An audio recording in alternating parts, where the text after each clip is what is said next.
looking.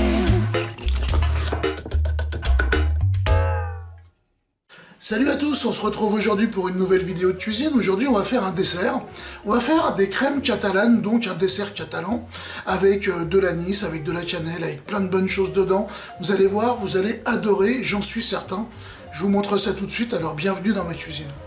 Les ingrédients pour faire les crèmes catalanes, on aura besoin de 750 ml de lait entier, 2 œufs ainsi que 4 jaunes, on aura besoin de 100 g de sucre semoule ainsi que 100 g de sucre brun, on aura besoin d'un bâton de cannelle, 1 g de graines d'anis entières, on aura besoin de 25 g de farine, 25 g de maïzena, ainsi qu'une orange bio et un citron bio. J'ai zesté le citron et l'orange, je vais les mettre dans le lait. On va y ajouter le bâton de cannelle et on va y ajouter l'anis vert entier. On remue et maintenant on va stocker ce lait, on va le réserver au réfrigérateur pendant 12 heures. Après une nuit au réfrigérateur, on va pouvoir maintenant faire chauffer notre lait. Et puis pendant que le lait est en train de chauffer, on va pouvoir blanchir nos œufs. Donc les jaunes, on va y ajouter les 2 œufs entiers.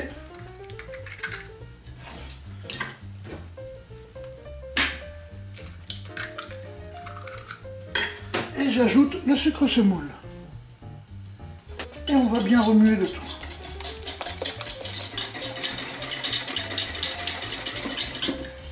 On va ajouter maintenant la farine et la fécule. Et on va faire attention à ne pas faire de grumeaux.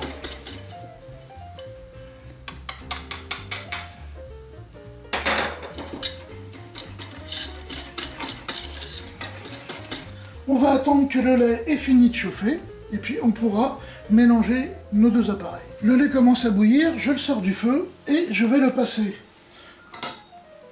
dans ce tamis de façon à pouvoir retirer tout ce qu'on a mis dedans de bon pour lui donner du goût, mais qu'on n'a pas envie de retrouver dans la crème. Alors, on va maintenant prendre un tiers du lait et on va le mettre dans la crème, aux œufs, ce qui va nous permettre de la détendre. Impeccable. Je remets mon lait sur le feu et je vais verser mon appareil avec les œufs dedans. Et on va remuer ça. Je vais prendre une spatule et puis maintenant on va remuer jusqu'à ce que la crème épaississe. Donc ça va être assez rapide. Et dès qu'elle aura épaissi, on pourra la sortir et la mettre dans les ramequins. Alors là on voit bien que la crème a épaissi, vous voyez. Donc j'ai coupé le feu, la casserole est toujours chaude, ça pose pas de problème, on va bien la lisser. Voilà, on a une belle crème, vous voyez, façon béchamel épaisse. Et ça, c'est du tonnerre. Si vous pouviez sentir l'odeur que je suis en train de sentir, j'espère vraiment que vous allez faire cette crème à la maison parce que c'est juste du bonheur. Très bien. On va pouvoir maintenant la mettre dans les ramequins. On va le verser directement.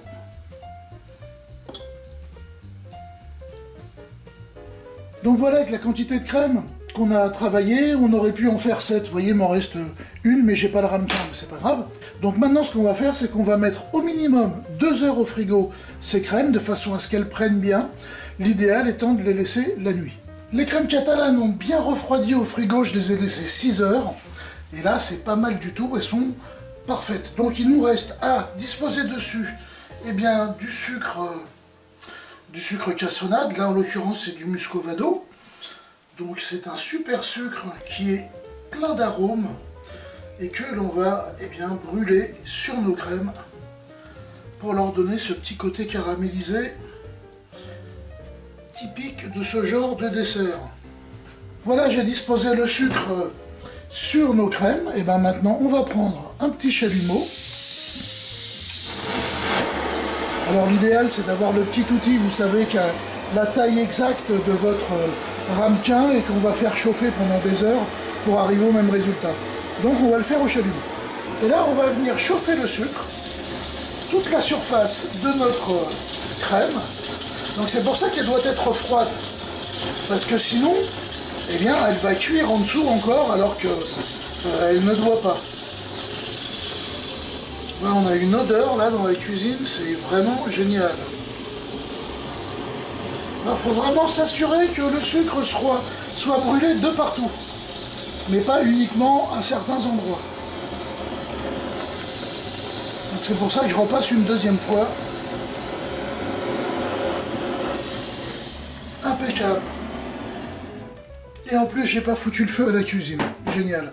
Alors déjà au niveau du goût, vous allez prendre vraiment beaucoup de plaisir parce qu'il y a toutes ces épices, il y a les zestes d'orange, il y a les zestes de citron, il y a la cannelle, il y a l'anis, tout ça. Ça a déjà bien parfumé votre crème, c'est très différent d'une crème brûlée classique comme on peut en goûter régulièrement dans les restaurants. Je vous invite vraiment à essayer ce dessert qui est, vous avez vu, assez rapide à mettre en œuvre, si ce n'est qu'on va laisser reposer le lait une nuit. Bref, vous avez vu, ça prend très peu de temps. Allez, on y va. Là, vous entendez? On a cette couche de caramel craquante sur le dessus qu'on va aller casser pour récupérer la crème et le caramel.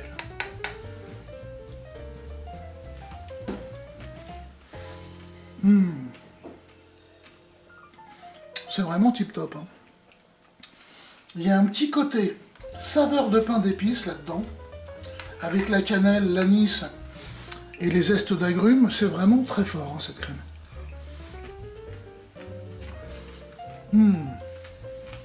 Bon, bah vous savez ce que je vais vous dire. Pour ma part, il n'y a plus qu'à, alors, bah à table. Okay.